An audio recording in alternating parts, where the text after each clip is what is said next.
You're watching WMBF News, live at 6. Hey, thanks for joining us here for your news at 6. I'm Schlink. We're taking a live look now from our tin roof stack cam. See a few folks out there still walking out there tonight. Let's bring in meteorologist Matt Bullock now. Matt, it's pretty warm out there tonight and no end in sight for that. Yeah, nice warm start to the work week. So for folks vacationing here, perfect weather to be at the beach as we are seeing partly cloudy skies with warm conditions. Temperatures still remain in the 70s, even near 80 degrees right now here in Myrtle Beach. And you start to notice if you were out and about today, the drop in humidity. That's all thanks to Saturday afternoon's cold front that remains stalled down towards the south into the low country. At the moment, we're just seeing partly cloudy skies. We're going to continue to stay dry throughout the night as temperatures will stay mild, upper 60s for our inland areas, low 70s for the Grand Strand. And as we head into tomorrow, we'll see sunshine, temperatures in the 80s, slight chance for isolated showers and storms. Temperatures continue to warm up for the work week as we'll see those highs upper 80s, low 90s, but we're expecting big changes in the forecast. I'll have more details on that. Come on, First Alert, full forecast. Thanks, Matt. Former President Joe Biden has been diagnosed with prostate cancer. That's according to a statement from his personal office. Just a little bit ago, we're told Biden was evaluated just last week, and that's when this was found. The 82-year-old former president was diagnosed with an aggressive form of prostate cancer that we're told has spread to his bones. President Biden and his family are now reviewing treatment options with doctors. NBC Nightly News had much more on that at 6:30. You can, of course, find more on that on our website, WMBFnews.com. One person is dead following a crash here in Horry County on Friday night on Todd Boulevard. It's about 3 miles north of Conway, and that happened just after midnight, according to the Highway Patrol. Troopers say Harley-Davidson motorcycle was the only vehicle involved, and that biker was taken to the hospital where they later died. The coroner tells us 51-year-old Michael Davis appeared to swerve the motorcycle to avoid hitting an animal in the roadway. 2 people are in the hospital this evening after a crash in Horry County. That's involving a police vehicle. The crash happened around 1:30 this morning along Homestown Road near Highway 17 bypass. We're told this crash involved confinement. The 2 people hurt are expected to be okay, and the South Carolina Highway Patrol is investigating the cause of that crash. All lanes have reopened. Well, the State Department of Environmental Services is advising folks against swimming in the ocean water in part of Georgetown County. This area of concern is near the Hazard Street access point. Officials say there are elevated levels of bacteria in the area, so they say swimming is not advised. You can see that area there on your screen. The department says it will continue to monitor the water and will lift the advisory once levels return to normal. In Georgetown County, the sheriff's office says they're investigating an armed robbery near Osita Community Park. It's near Andrews. The department says the robbery happened this morning. One of the 2 victims tells officers they did not know the robber, and he says his wallet and phone were taken. Anyone with information is asked to call the sheriff's office. In your crime alert, a woman remains in jail this evening facing a murder charge. Horry County police say they were called to a home on Dinger Court in the Burgess area on Friday night. When officers arrived, the person who answered the door was covered in blood. During a check of the house, officers found someone dead in a closet. The suspect has been identified as 53-year-old Joy Anna Vansant. The identity of the person found dead has not yet been released. The investigation into that incident continues. So head out to the PD. Now a PD couple is facing serious allegations of child neglect after deputies found 4 children left alone. The Darlington County Sheriff's Office say Destiny and Quentin Clark were both arrested on Friday after deputies found a 2- and 3-year-old wandering around alone in soiled diapers. Deputies went to the home on Amberwood Drive, where they also found a 5- and 8-year-old home alone. Warrants show the living conditions were hazardous to children, and the home was covered in eggs and trash. That pair is charged with unlawful conduct towards a child. They both remain in jail awaiting bond hearings. Well, for updates on these stories and more, go ahead and download that WMBF News app right now. You can, of course, get alerts whenever any breaking news happens out our way. You can scan that QR code right there, head on over to the App Store and download it. I want to go to some national news now. 2 people have died and 19 others hurt when a historic Mexican naval ship struck the Brooklyn Bridge around 8 o'clock Saturday night. 2 of the people hurt are said to be in critical condition at a New York hospital. Early information suggests the ship lost power before striking the bridge, with the mast We're told this was a, quote, training cruise with 277 people on board. The identities of the people killed have not yet been released. The Brooklyn Bridge remains closed as the structural integrity is being assessed. Of course, the investigation continues.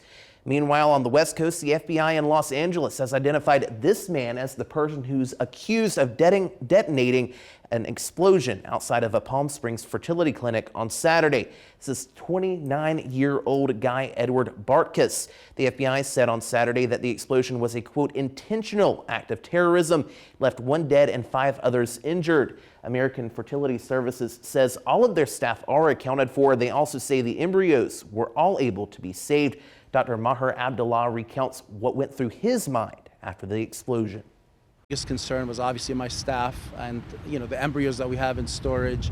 Fortunately for us, our staff is unharmed and the IVF lab is intact, untouched, unharmed, so the embryos are safe.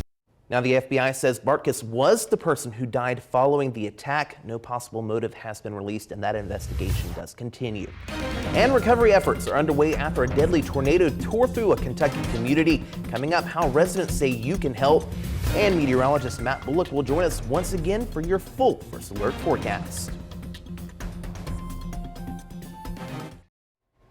Well, the busy summer season is almost here, and for some companies, that means it's time to dust off those chairs, get them ready to rent to beachgoers once again. Our Ian Klein explains what changes have been made in recent years to increase both service and safety in this WMBF Investigates. As we near the unofficial start to summer with Memorial Day, the lifeguards say they are ready for these beaches to get packed out over the next several weekends, but feel confident knowing that now their sole focus is only on the water. We had to ask ourselves, are these dual role lifeguards prioritizing sales or life-saving? From my experience, there were times where I would be making a sale, I'd have to drop the receipt book to go in the water to make a rescue. For years, Myrtle Beach lifeguards had 2 duties: keep an eye on beachgoers in the sand and along the water, while also putting up and taking down beach chairs and umbrellas. But in 2023, Myrtle Beach city leaders passed an amendment taking away the dual roles of the lifeguards. Operations manager for Lax Beach Service, Westland Lax Chickering, says they have since doubled their staff and payroll, putting beach rental responsibility solely on beach attendants. We had no clue what we were getting into, payroll, recruitment, what kind of people we were looking for. It was a new process for everybody. This is our 3rd summer. We have over 80 contracted lifeguards this summer, and we are full with beach attendants. So we've got it down to a science now. We know exactly what we're looking for. We know where to go to find them, and we know how to train them. Beachgoers will also notice a more updated watchtower offering better views of the beach, particularly during those busy summer months. These, they're stationary. You don't have to drag it out from the dunes, and they give you way more height. You can see everything from up there. It's a nice view. Since the pandemic, many lifeguard services like Lax have struggled to get fully staffed before the start of the summer season. Westland says since splitting the duties, they've found more people applying to be solely lifeguards as well as beach attendants, and found those returning as lifeguards seem to be less burnt out by the end of the summer. The lifeguards love it. They love just having to focus on the water, just being at the water's edge, talking to beachgoers, talking about beach safety. They're able to have a little bit more freedom to do what they're hired to do. Bondurant is heading into his 6th season keeping watch over the beaches. He says the biggest change he has noticed is the ability to catch potential dangers much quicker.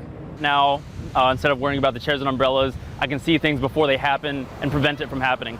Lax says they are ready for the summer season to get started, but also encourage you to have the discussion about water safety with your friends and family, and also be aware of what those flags mean when it comes to those water conditions posted next to the lifeguard towers. In Myrtle Beach, Ian Klein, WMBF News. And of course, meteorologist Matt Bullock back with us now. Matt, looking at that sand, those beach chairs, makes you want to kind of get out there and enjoy some time at the beach. Honestly, the next 3 days, it's looking perfect out there. Early got the chance to take Alex to the beach, and he loved it. So if you didn't have a chance to go today, the next couple of days, it's going to look great. We're giving the first alert to a dry start to the work week, but we will start seeing those storm chances coming back in the forecast by midweek. And then we're expecting a big temperature drop by the end of the work week. So for bus stop forecast, as the kiddos go on their way to school. Temperatures will be mild, upper 60s, low 70s, partly cloudy skies.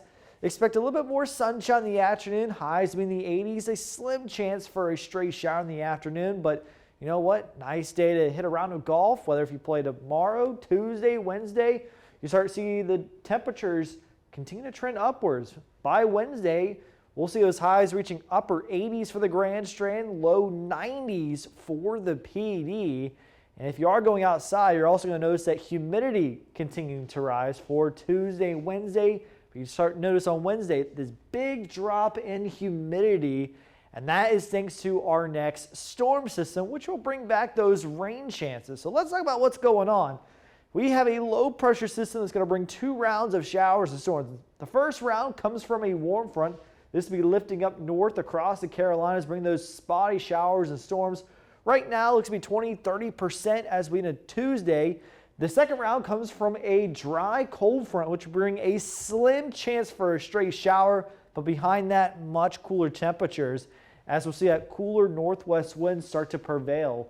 Check out our temperatures. We go from near 90 degrees for the PD, dropping down to the upper 70s by Friday with much lower humidity. And looking into next weekend, we're going to stay dry and comfortable. Upper 70s, low 80s with plenty of sunshine. Right now, staying mild on our CCAM South Sky Cam, partly cloudy skies. Temperatures will drop down to the upper 60s, low 70s. As I mentioned, we'll see a little bit more sunshine tomorrow. Highs will be in the 80s, but continue to rise for Tuesday and Wednesday, as we'll have those highs in the upper 80s in the Grand Strand, low 90s for the PD. But once that cold front pushes through, we're going to see those temperatures begin to plummet down to the upper 70s for next weekend. Looking ahead to your 10-day forecast, we'll start to see those temperatures warm back up to the 80s as we into the following week. All right, Matt, thank you. Those 80s sounded nice. And while we've got pretty good weather here, residents in Laurel County, Kentucky are starting to rebuild tonight after a tornado tore through their county late on Friday evening. I want to show you this drone video that you can see right here, just that devastation. Heartbreaking to see. Lauren Levitt reports on how those residents are picking up the pieces. The tornado left behind all this destruction and took the lives of several people here in the Sunshine Hills neighborhood. One man I talked to says he's never felt closer to death, and he's just lucky that both him and his family are alive. You could feel it trying to suck you up. Dwight Croy says he and his family were the closest to death they'd ever been. I've experienced a lot of things in my life. I was trapped in a coal mine one time for 3 days, and that didn't even compare to this. He says they're lucky to be alive, but some of his neighbors didn't make it. They said that the old lady that lived in that single wide there, they found her under the bed with a Bible in her hand. And then there's 2 across the street from her there, and both of them lost their lives, and then one on down the road there. So I know of 4 right there. Croy says he doesn't know what the next steps are, but he's working to recover what he can. In the same neighborhood, J.R. Williams and his family hid in their downstairs bathroom, hoping the roof wouldn't come off. They got through the night with little damage to their home.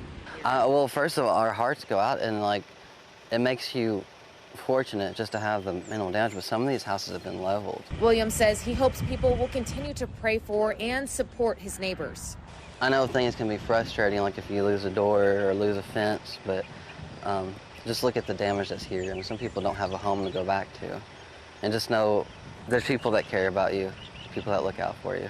For Croy, he says he just thanks God his family is still together. We were within a few feet of being dead. That's how close death was. So, I mean, we thank God for it. Hearts are definitely with them tonight. Well, coming up, the Coastal softball team is looking to make some more history in the Durham Regionals. Mary Margaret Ellison joins us for more on the Chants next. Now, WMBF Sports with Mary Margaret Ellison.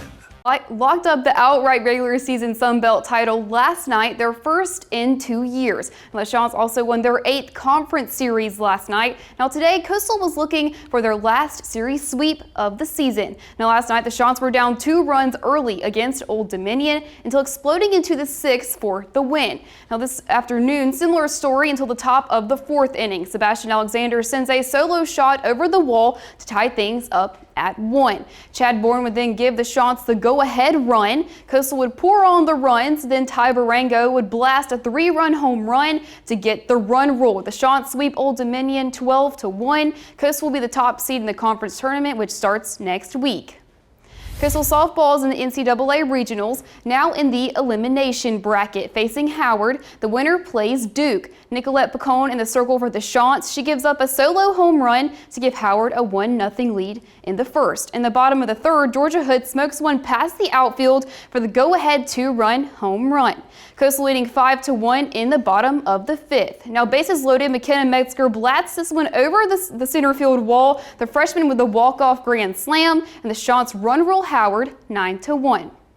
Going to game 2, the Chants looking to extend their stay in Durham tonight as they take on Duke. Now, it took a minute for Coastal to get their bats going, but in the second inning, the home run party would start with McKenna Metzger. In the third, Delaney Keith hits her 20th home run of the season. Then Georgia Hood blasts one of her own, and Maddie Jennings added to the party to make it 6-3. And on the top of the fourth, Duke would plate 5 runs to retake the lead 8-6. Now fast forward to the bottom of the seventh. It was an error by the shortstop, sends a Chants runner home to tie it at 8, and then we go into extra innings. But Duke would plate 7 runs at the top of the 8th inning, and Coastal's historic season comes to an end in the regionals 16-8. Clemson softball is hosting a regional, the 11th national seed, facing Northwestern in the winner's bracket. Now this one was a pitcher's duel from beginning to end, and 7 innings just was not enough. Now let's go to the top of the 9th. With 1 out, Clemson's Abby Vieira tripled down the line with 1 out. Then star freshman Marion Collins laid down a perfect bunt in front of the circle for an RBI single to give Clemson the lead and the only run of the game. Now Clemson heads to the regional final tomorrow at 1 p.m. Your poise and composure, and you keep battling, and good things will happen. And Vieira, to catch in this heat, and in the 9th inning to come up and hit a triple, and I haven't seen her run that fast in a long time, but stand-up triple was huge. And then Marion executed the squeeze bunt perfectly, and we had to go get 3 outs. So just very proud of our team. A hard-fought win today, and now we get to play for a championship tomorrow. The South Carolina Gamecocks are the number 8 seed, also hosting a regional. The Gamecocks taking on North Florida today. The Gamecocks strike first in the bottom of the 6th. Chansey hits one into right field, and error gets Carolina on the board. Then bases loaded, Emma Sellers hits one through the gap, and the Gamecocks plate 2 more to shut out North Florida 3-0. South Carolina will play for the region title on Sunday at 1 p.m. Clemson baseball wrapped up the regular season at Pitt this weekend. The Tigers took the series yesterday in their first in almost a month. Now Clemson takes an early 3-0 lead, and then we continue to add on as a 3-run home run by Dominic Listy along with Jacob Jarrell. Now Clemson takes the sweep 12-6, and they'll either be the 4th or 5th seed in the ACC tournament, which starts on Tuesday.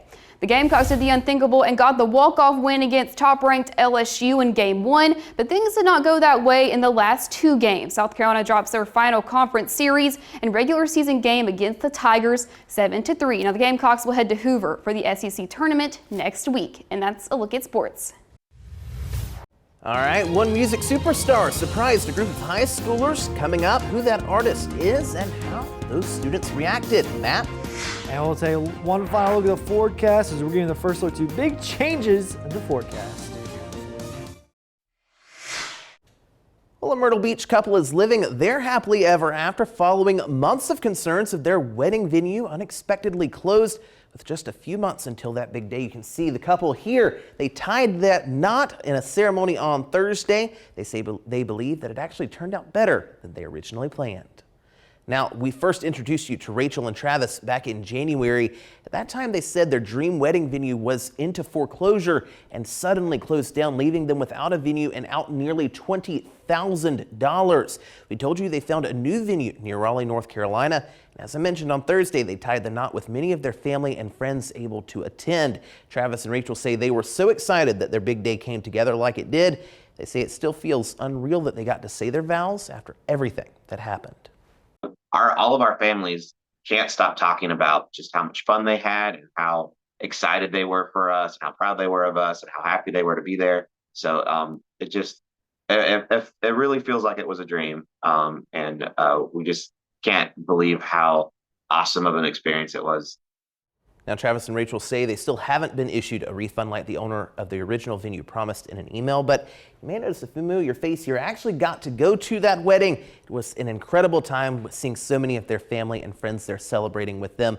We, of course, here at WMBF wish them all the best. All right, we're going to head across the state line up to North Carolina, where some students got quite the surprise this week when superstar Teddy Swims showed up to their high school. Grace Haba shares how the singer inspired those students. Something's got a hold on me lately. No, I don't know myself anymore. Singing. Feels like the walls are all closing in. And speaking from the soul. Music ultimately brought us back here, but don't be scared to try other things as well. A surprise stop by Teddy Swims and his entire band in Rollsville had high schoolers taking home a lesson in life from the heart. I think no matter what, we always make sure that we're checking on each other, and that's the most important thing in the world. Did you expect to have this happen today as an early grad present? No. For senior Erin Mountain, it was a reminder to stick to her passions. He was so nice and welcoming. I told him that I danced and that I danced to his songs. He was like, can't wait to see him, so gonna have to show him because that was so cool. The impromptu visit was pulled off thanks to Band Together NC and Loyal to the Craft. The organizations connect musicians of all ages with support and resources to pursue their goals. So Loyal to the Craft was born to really promote that and show kids that no matter what it is, if it's music, art, action sports, business, whatever it is, you can do it. Find your passion, turn it into purpose, and go chase your dream. And for Teddy, staying in tune with his own mental health is a message he openly expresses through his songs.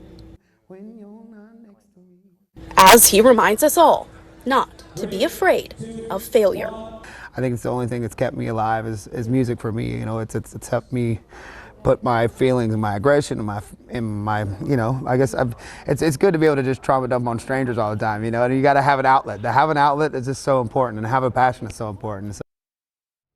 Matt's back with us now. What an incredible opportunity for those students to hear from somebody who's living their dream. And of all places, Roseville, North Carolina. Exactly. Because we were Googling in between the show. Is he from North Carolina? Actually from outside Atlanta. Yeah, just outside of Atlanta. So who would have thought? That's kind of a nice little sweet treat. I know. And another sweet treat, of course, temperatures this week for those who like the heat. If you like the heat, perfect beach weather to start off the work week. We're talking about those highs reaching to the upper 80s by Wednesday. Inlet temperatures low 90s, but we start to see a big change in the forecast.